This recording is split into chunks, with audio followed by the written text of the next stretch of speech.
Florida was once the market everyone chased. Sunshine, migration, bidding wars, fast appreciation. But now, the signal is changing. Reports show buyer activity weakening in parts of Florida. And investors are asking the question no one can ignore. Is the biggest real estate shift since 2008 already underway? This week on the Investor's Edge podcast, Liddell Buggs and Cliff Hunter break down the Great Exodus and what it could mean for investors trying to protect capital, spot opportunity, and build wealth in a changing market. We're talking Florida buyer demand, rising inventory pressure, and affordability challenges, and the new forces reshaping where money moves next. But this episode goes beyond traditional real estate. Crypto is moving from speculation into real-world utility. Can digital assets be used to buy homes? Can blockchain change ownership, liquidity, and access?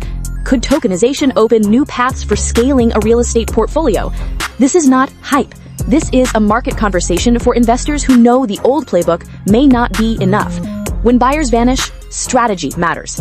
When technology changes ownership, education matters. And when the market transitions, the edge belongs to those paying attention early. Tune in to the Investor's Edge podcast with Liddell Buggs and Cliff Hunter, Friday at 5 p.m. CST on all platforms. Get informed, get strategic, get the edge.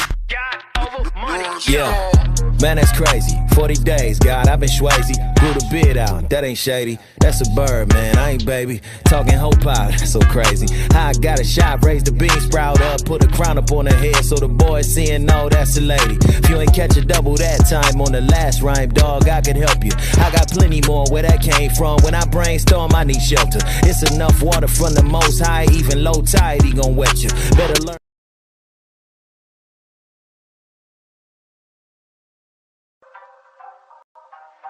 What's good, baby? It's your boy Dale. I'm back in the saddle again. Our motto is to buy, build. We already bought it already, so we already own it, free and clear. Refinance to long-term debt, cash flow. That is the motto. Cliff, man, is that a pretty strong motto, man? What do you think? Man, the model is strong. Like, you're getting each piece of the invest, right?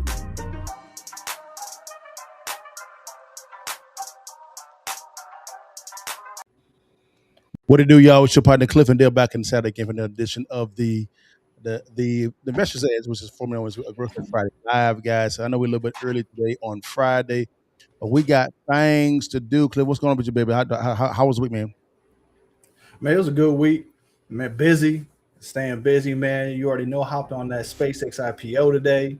Yes, sir. You know, popped a little bit, so it's ending a good week. Yes, sir. Yes, sir. That's what we do. So we got the bag, huh?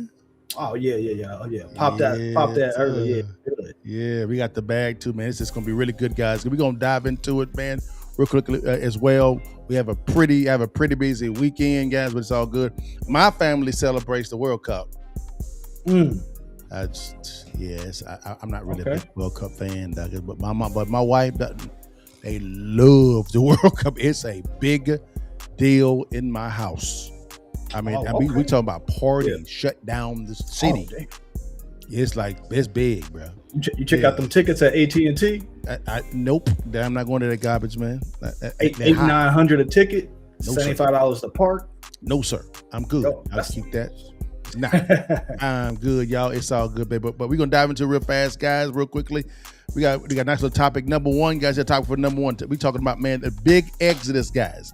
What's going on, man? Florida. What's going on in Florida, man? There's an exodus of going on, and we talk about real estate investors. They are leaving the Florida area. Why? Number two, crypto meets real estate.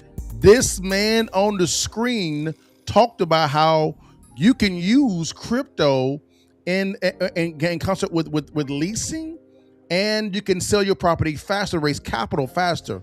You're gonna dive into that. Number three, guys, we're gonna talk about how you can scale real estate faster with cryptocurrency. And we're gonna bring in a real estate mogul to talk about that. This is gonna be a really good topic. But the first topic we're gonna talk about today, guys, very simple. It's gonna be what's going on with Florida, man. Florida is tripping. Real estate investors are leaving. Why? We don't know, but we're going to find out today, y'all, what's going on today. So let's go and dive into this thing real quickly, guys. And let me see. Let's bring out, I brought partners from the Reventure app real quickly. I'm going to get rid of this thing real fast. Talk about what's going on. Here we go. Let's get into it.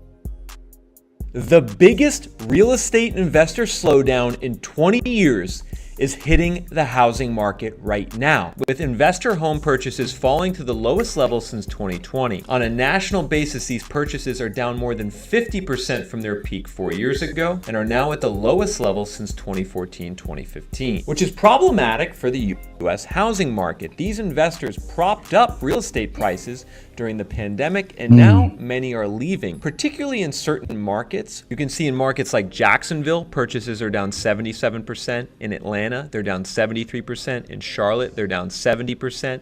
In Orlando, they're down 68%. In Nashville, they're down 67%. And this is quite the opposite story from what you hear in the mainstream news headlines a lot of the time. A lot of people tend to talk about how investors are dominating the housing market and how Wall Street firms are buying up homes left and right and blaming these investors for causing the perpetual housing bubble that we're in right now. But very clearly, that is no longer the case. And one market where investors have absolutely exited is Orlando, Florida.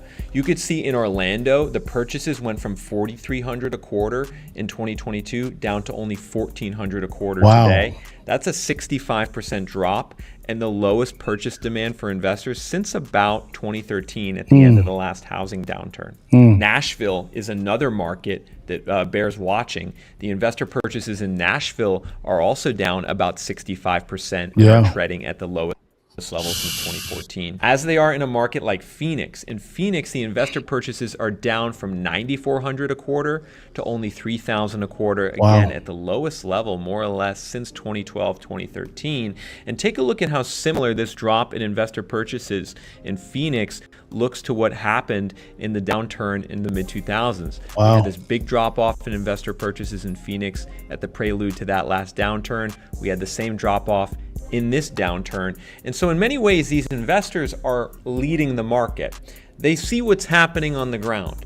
They see the rising cost to own. They see the cooling rents. So they make the decision to buy fewer homes and sell more homes. And that in some ways is a boots on the ground view of what's going on in the market. So Cliff, man, real quickly, man, let's chime in real fast.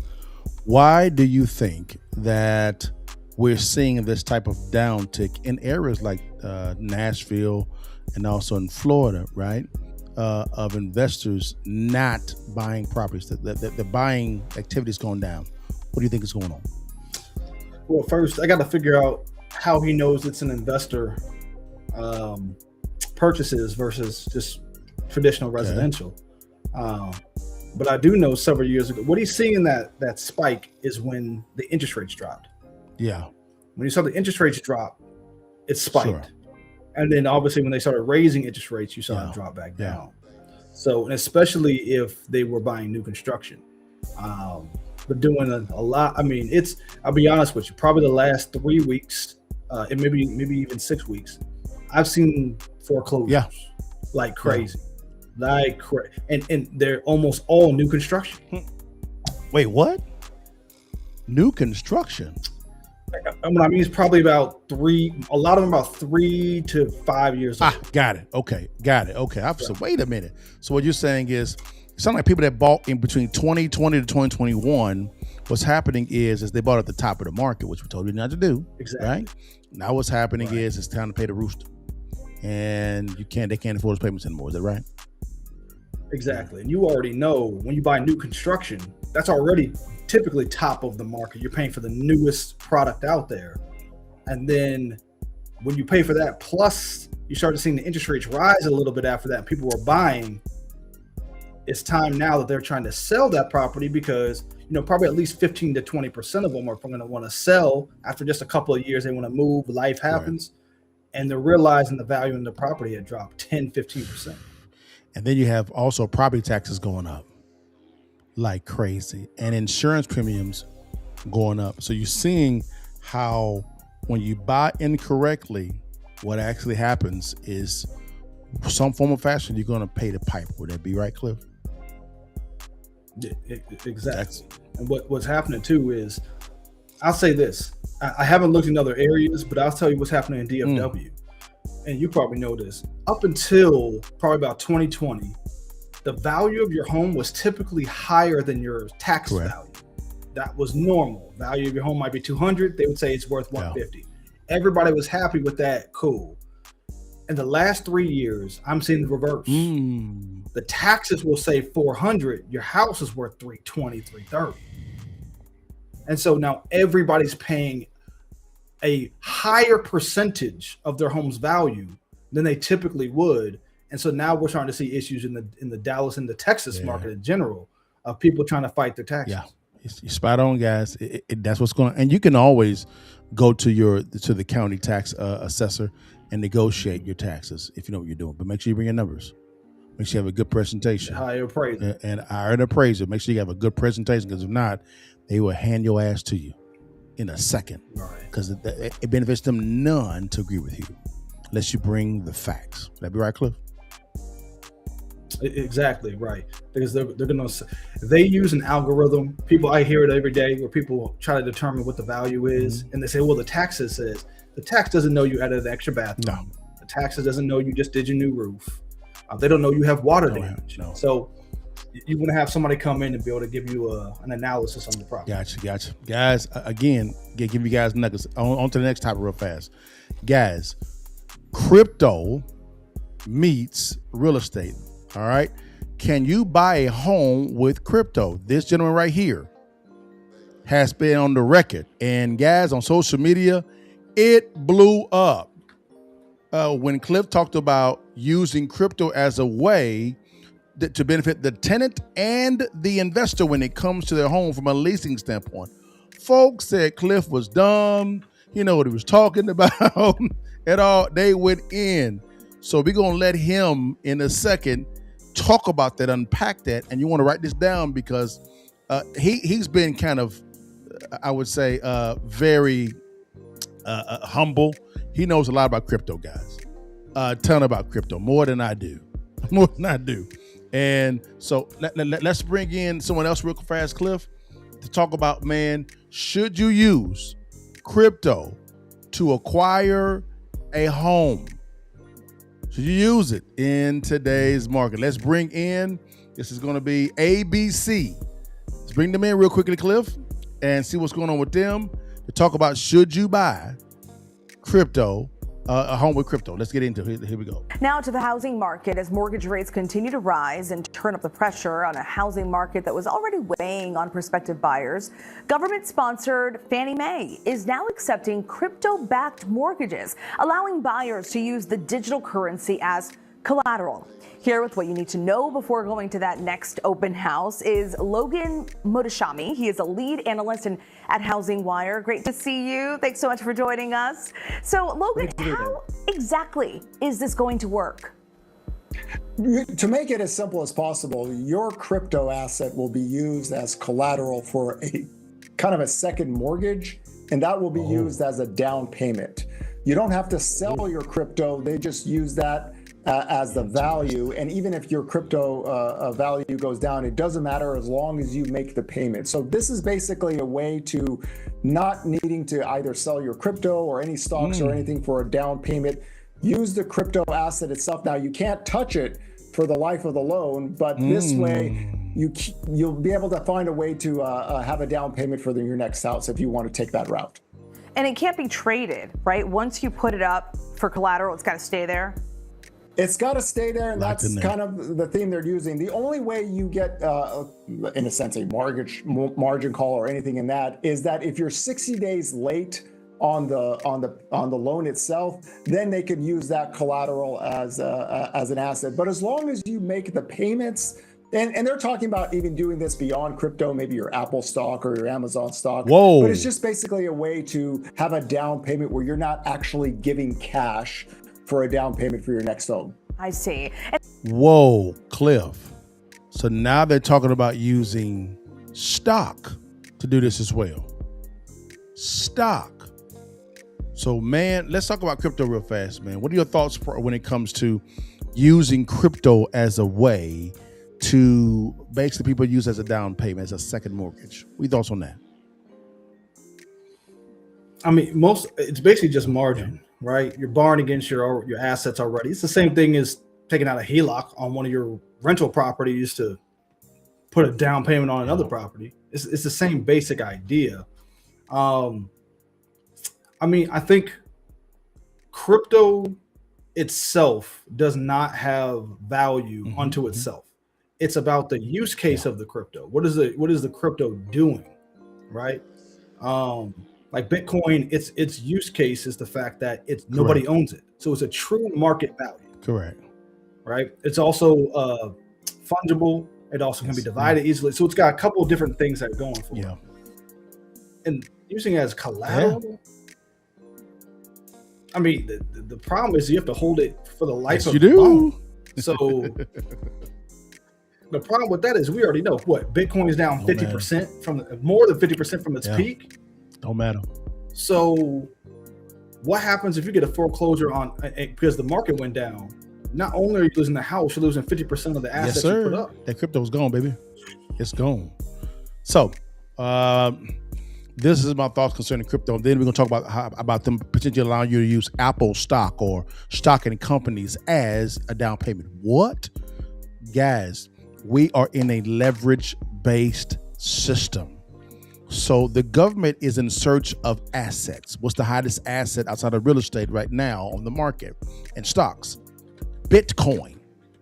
That's the hottest asset that is fungible that they can leverage against. So much so, the government has done something very strategically. They have created a reserve for cryptocurrency, right? So they are pro crypto now. Normally in the past, they were anti. Now they're pro crypto now, which is fine. So that's how they're able to leverage. Now, I love what the man said. As long as you are current on your payment, that crypto is yours. But as soon as you get behind, guys, what's going to happen is they're going to use that crypto as an asset to make themselves whole. So all they're going to do is an additional way of security. It's easier for you to get to the house that you can pledge your Bitcoin as a down payment versus cash, but make sure you make those payments. I'll be okay with that, to be honest with you, if I have the cash. Because for me, I want my cash in my hand, not into the bank. I can do better with my own cash. Right now with the stocks, I'm not surprised by that as well. Same play. Here is the key. The government wants you to be so intertwined into the economy that basically you create an asset or securities that's too big to fail. So you go right into that inflating the debt away. Right now it's too big to fail, be honest with you right now. But the more they can get the consumer tied into the market, guys, the more they can print assets, the more they can print money. And money is just debt.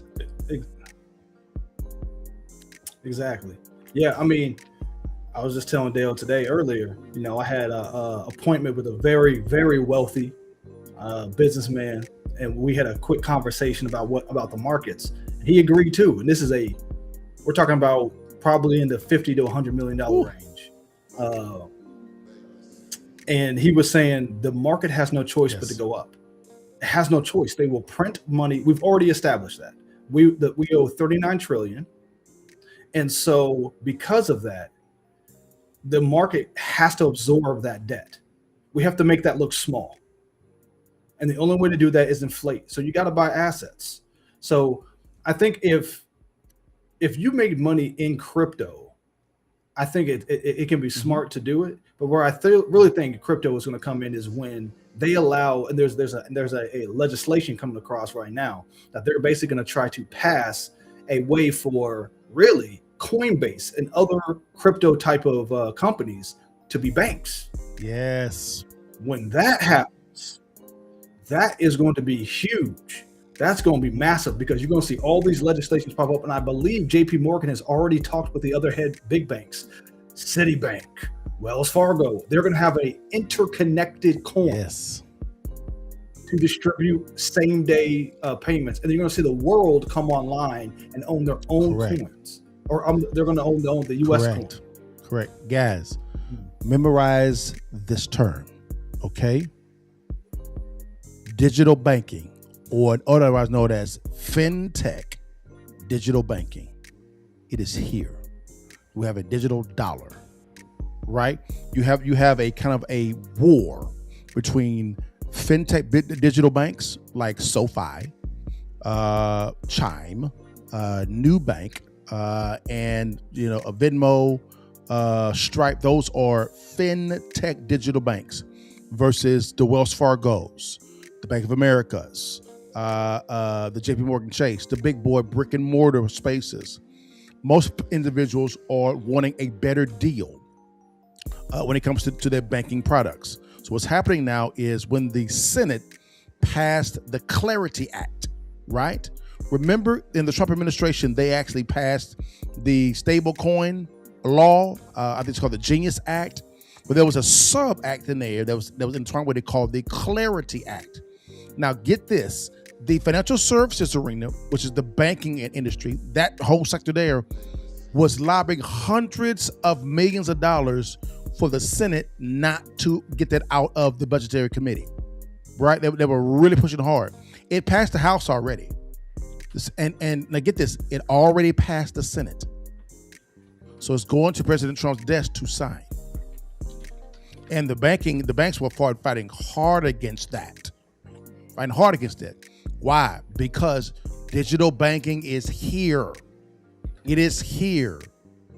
It is here, guys. So remember this term, fintech digital banking. It is here, guys. And those that don't understand how to get in where they fit in can also make some revenue off of that. It had deregulation of the digital marketplace. Yeah. Yes, sir. And let's be honest. How do you make money from? Let's dive into it. Let's actually get. And remember, this is not financial advice. It's just us talking about things that we're doing. That's right. And ideas that we have that we may implement. You could take it and leave it, but like it's not advice for you, but just how we're doing. Sure. So this is one thing that I was thinking about is you have to look at what firms are actually going to win from this, right? Mm-hmm. And then how are they actually going to make revenue from this? And that's the same thing with the AI play. It's cool. You got AI. Cool. How do you monetize that? Correct. Right. And so what you're really going to see is the money is going to come into the companies. Where I think the revenue coming in is going to be from taking from the big boys. Correct. JP Morgan dropping 5%, Wells Fargo dropping 5%. Correct. New clients from all over the world, from India, Asia, and Africa coming on board for the US dollar. Those are new clients. Correct. They're not familiar with using traditional US banks. They're more familiar with using their cell phone. Mm-hmm. So you have new customers that you could actually pitch to say, hey, use the US, use whatever fintech you want, and you can have your dollars on your phone. Mm-hmm. Those are clients that are going to. So what I'm saying is Coinbase and other companies that are smaller than Coinbase with that same type of infrastructure, they're going to be the winners. They are, guys. So again, I'm going to roll out something most likely in the next couple of days for those that would actually like to get into the deregulation of the, and that's my word that I'm using, this is Liddell's word, of the banking space, to where now it's digital banking. That is the next big boom. It's going to put it like this. Cliff, guess how many deposits, how much money is sitting in checking and savings accounts? I won't even know. $16.6 trillion. Oh yeah, I can see that. Now get this, the average American uses their debit or credit card 30 times a month. 30 times a month. They swipe it, right? Cliff, let's just say, for instance, you're making a nickel per swipe, because those are processing fees, right? What if you can share in those processing fees? And you're making a nickel per swipe. Cliff, per swipe. Now multiply that times 100 people, 1,000 people. You actually just built a business idea. Think about that. If you had a company that they were a credit card processor, and all the profits, like you said, hey, we charge 5 cents every swipe. That's it. That's our costs. All of our profit gets put back onto the blockchain. So it incentivizes our customers to own that coin, because the value goes up, because all our revenue, the more people who swipe, the more money goes to the blockchain, the higher the value of that coin goes. That's actually a very smart idea. I'm not sure if anybody's doing it. Yes, that's a very smart idea, because yes, they are. Some company is going to do that and undercut everybody. Cliff, I'm rolling it out. It's here. That's a beast idea. It's here. I'll send it over to you. But guys, again, remember the term digital banking, fintech, digital banking. It is the next boom. And those, I said it has a run of 3 to 5 years. 3 to 5 years. It's going to be an explosion never seen before. The last explosion like this was the deregulation of the energy sector. There was a boom there. That was after the .com. Because you had the .com, they had the energy deregulation. There was a explosion. This is the next one. The next one, because they have to go here. They have to, as Cliff said, it has to go up. They have to continue printing money. What that does is it allows for consumers like me, you, and Cliff, right, to be able to say, hey, Bank of America is offering you, Cliff, 2% savings account. Well, so-and-so fintech bank is offering 5%. Which one you gonna go with? The 5% one. Do you see the competition now? You see it? That's the competition. It forced them to compete for our dollars. Which is how it's supposed to be. There's a lot of regulation in payment processing. It is a ton. Yeah, it's a ton. It is. Good stuff, guys. Lastly, guys, then we got to get out of here. Real quickly, guys, we're going to be talking about this here. How crypto can increase real estate scalability, all right? Tokenizations, is that the future of home ownership? Whether it be a retail owner, homestead, or investor? We're going to dive into it, guys. Here is one of the GOATs. This is Grant Cardone on Fox Business, and look what he's using for crypto. Here you go. Come on, man. Crypto experts aren't quite ready to call the prolonged drop in Bitcoin's price the new crypto winter, but as performance gets close to hypothermic levels, Standard Chartered's digital asset analyst warning that Bitcoin could fall to 50,000 by year end. Wow. Okay, 50,000 by year end. Right now, it's at 68,131. The bank backed up that forecast by slashing its price target to 100,000 from 150,000 as a result of worsening macro conditions and investors trading it out for what, gold, whatever, heading for the hills.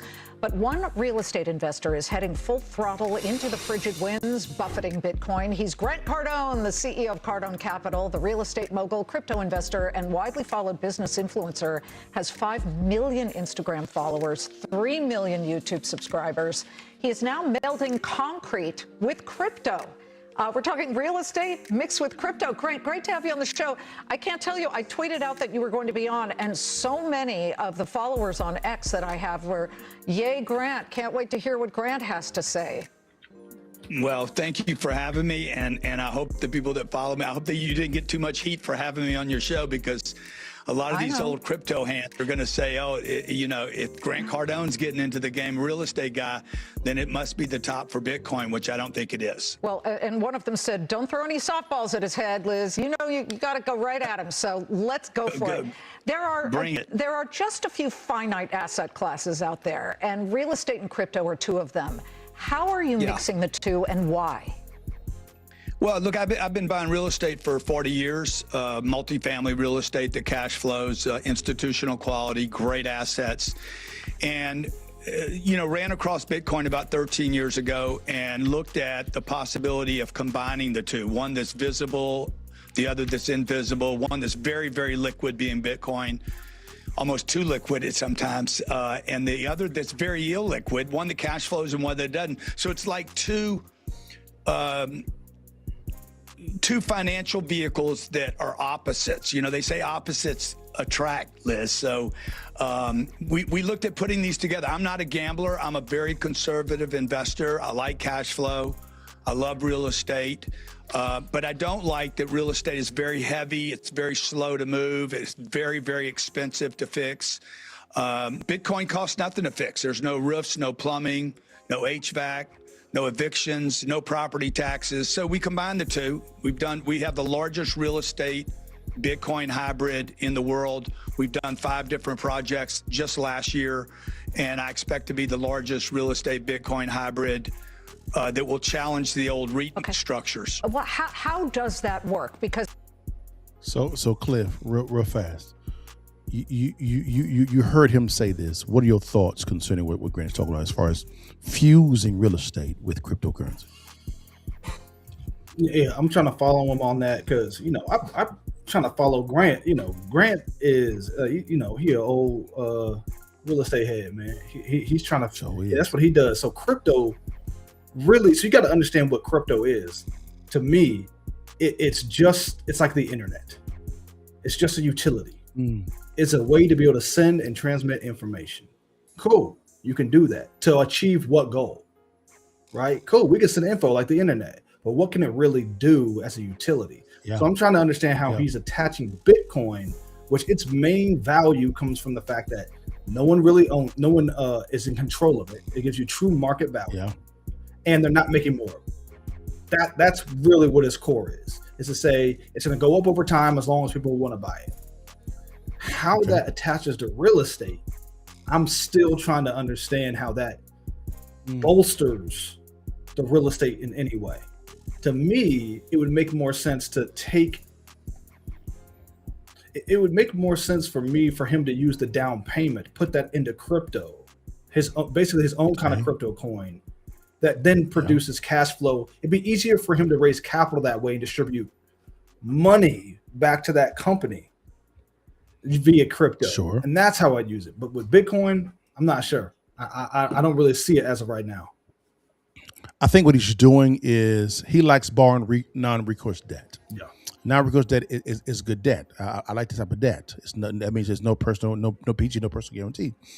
Well, if the government is pivoting over to Bitcoin being a part of a down payment, whether it is a retail or an investor play, I can see him actually using Bitcoin as a way to say, hey, I'll pledge this Bitcoin as a down payment so that I can hold on to my own cash.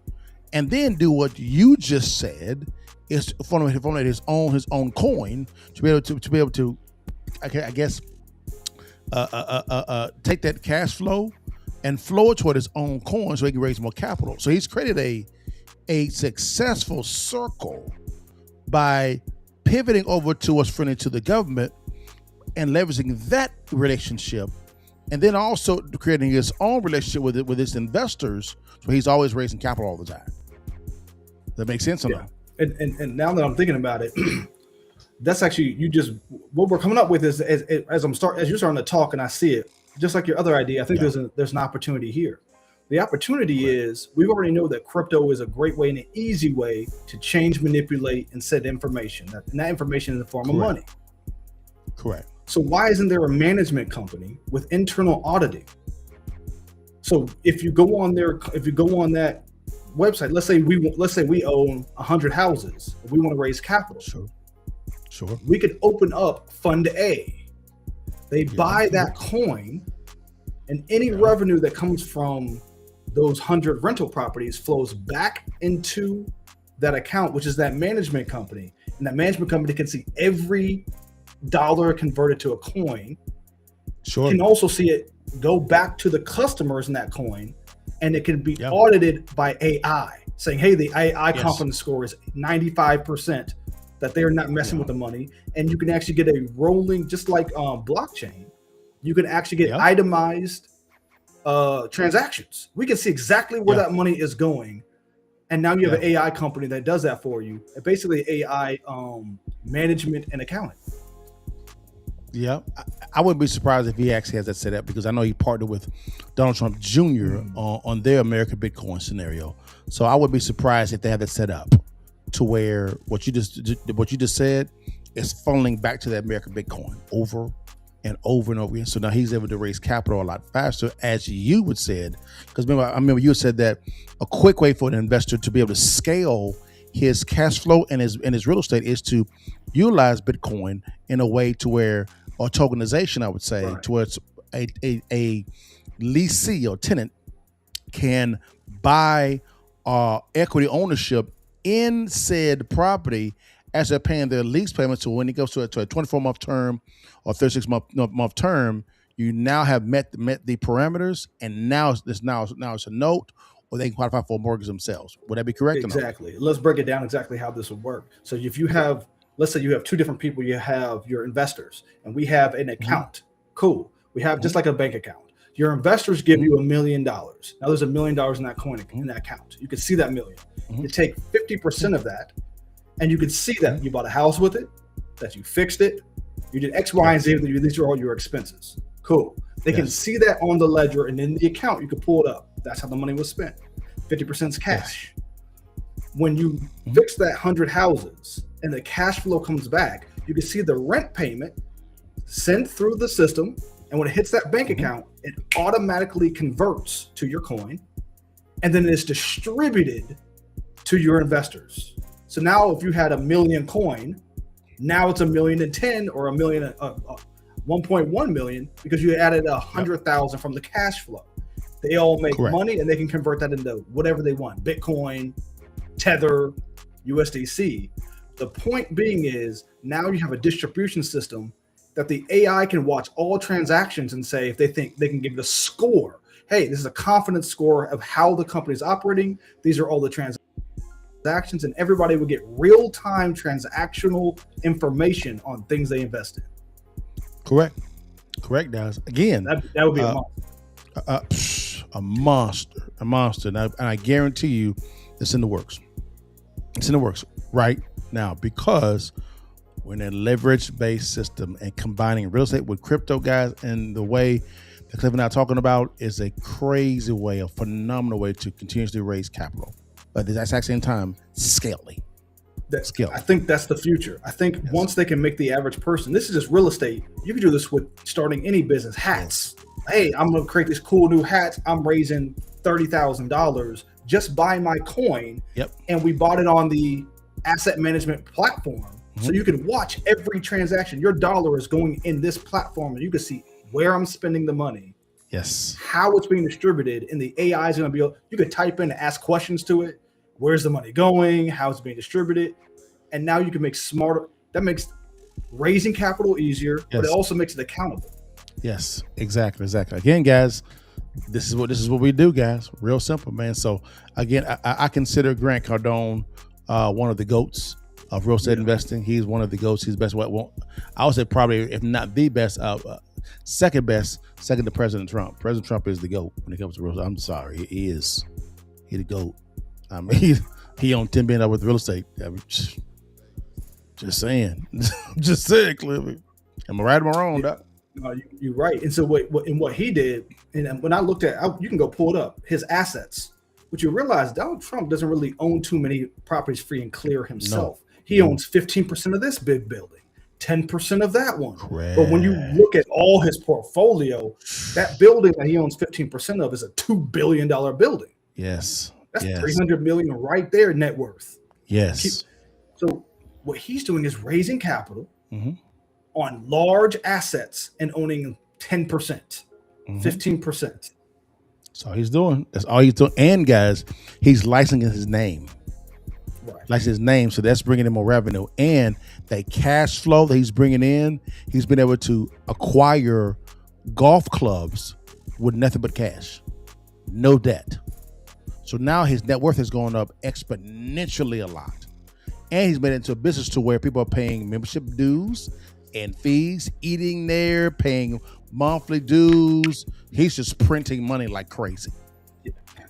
And people underestimate golf courses. The reason why is because maintenance is easy. Your maintenance is flat. How much money does it cost to just have your crew maintain the lawn? Then you just get fees because people are golfing, so you're getting cash flow consistently. Yes. And not only that, you still maintain the value of the land. Yes. You're monetizing the land. Instead of it just sitting there, it's now generating hundreds of thousands of cash flow from people golfing on it. And if you wanted to sell it to put a building or a development, you can go ahead and sell it. Yes. It still maintains its value with cash flow. It's a beast business. It's a phenomenal, and we ain't talked about how much money they're making on food, drinks. I mean, there's so many profit centers. Weddings, events. Yes, I mean, keep killing the game, and he owns it free and clear, and the operations run itself. It runs itself. I think it's probably the best the best real estate cash flow business I've ever seen. And you know how you make it bulletproof? Oh. The reason why I know this is that I've been doing research on doing commercial golf courses. I thought that's going to be my focus, where I'm going to do it. This is what the genius level is. And he figured this out. How do you guarantee you are going to get cash flow and it's going to monetize? You go to the PGA and say, I'm buying this location. Damn. These are my plans. Damn. How do I get added to the PGA course list? Shit. They tell you what their requirements are. You build those requirements. Now you're a PGA Golf. Damn. Everybody's going to go there. Damn. He did the same thing for Live Golf. The same. So he has the PGA and Live Golf at the same time competing over his property. Damn. Because everybody wants to golf at the PGA locations. All the That's time. Guaranteed revenue. And then what happens is he sells Trump wine at all his golf courses. Trump water at all his golf courses. So he just created so many profit centers with just owning a plethora, of course, of golf courses. That's crazy, man. That's crazy. And he owns them all over the world, Cliff. He pivoted out of the hotel business as far as owning the building and went right over to the golf club, and he's killing it. The cash flow is a monster. It's a way to monetize the land. That's crazy, man. But man, guys, that's all we have for today, man. Real fast, guys, before we get off real quickly. Hey, Cliff, man. Cliff is a licensed appraiser. Cliff, tell them about HunterAppraiser.com. Tell them, big dope. Yeah, just go to HunterAppraiser.com. If you're looking for an appraisal, consulting, anything really to do with real estate, just hit me up. We're gonna be able to help you out. Matter of fact, I did a large lot today. 10 acres in Dallas. Also did about a 50-acre one too. So if you're looking at even doing large acreage, or you're looking at doing subdivisions, I had a consulting one doing that about 2 weeks ago. Just hit us up. Go to HunterAppraiser.com. Give us a call, and we'll help you out.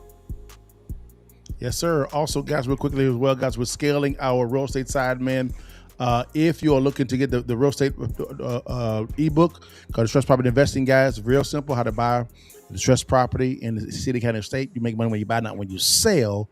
Click on the link below, DM us the word real estate, or click or send on the QR code. Also, we talked about fintech banking on this one as well. All right, digital banking.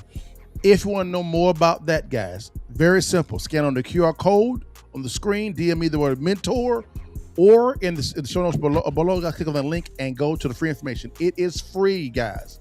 Again, the pivot is over to fintech banking. But guys, Cliff, man, what do you say, man, each and every time we log off, man? What do you say, big dog? You're only one deal away. One deal away. All right, guys. See you guys next week, guys. All right, y'all.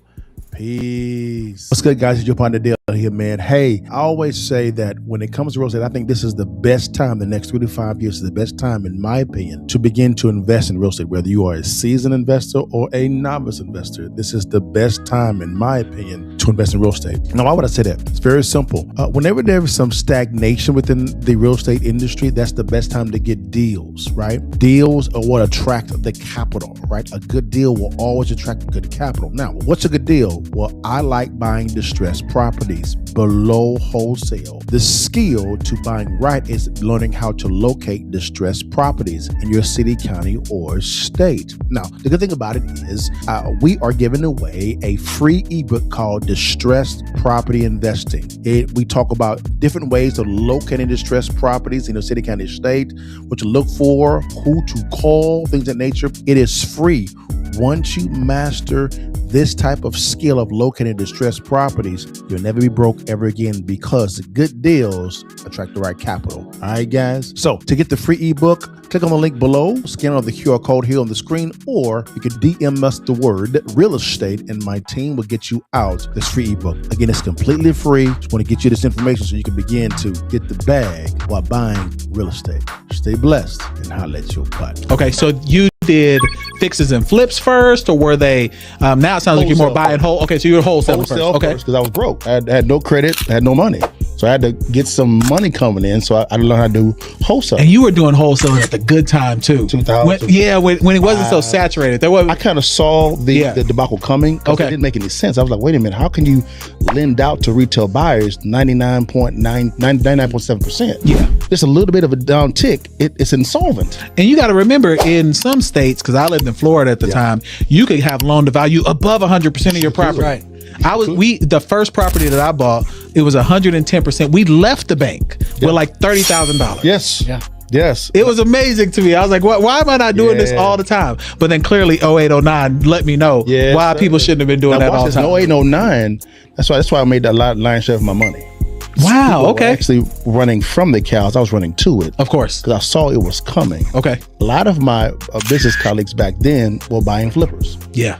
I didn't think it was wise for me to share 50% of my profit with Uncle Sam. He didn't do no work. Okay. So why would I give him free money? Of course.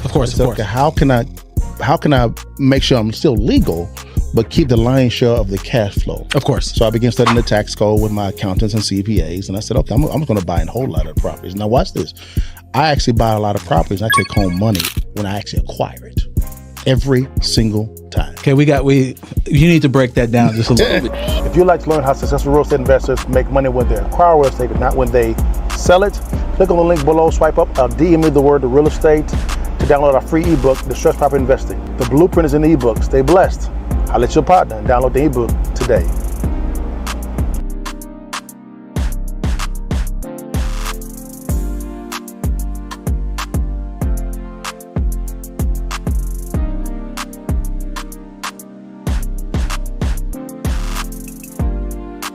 Bless God, give thanks. Bless God, give thanks. Bless God, give thanks.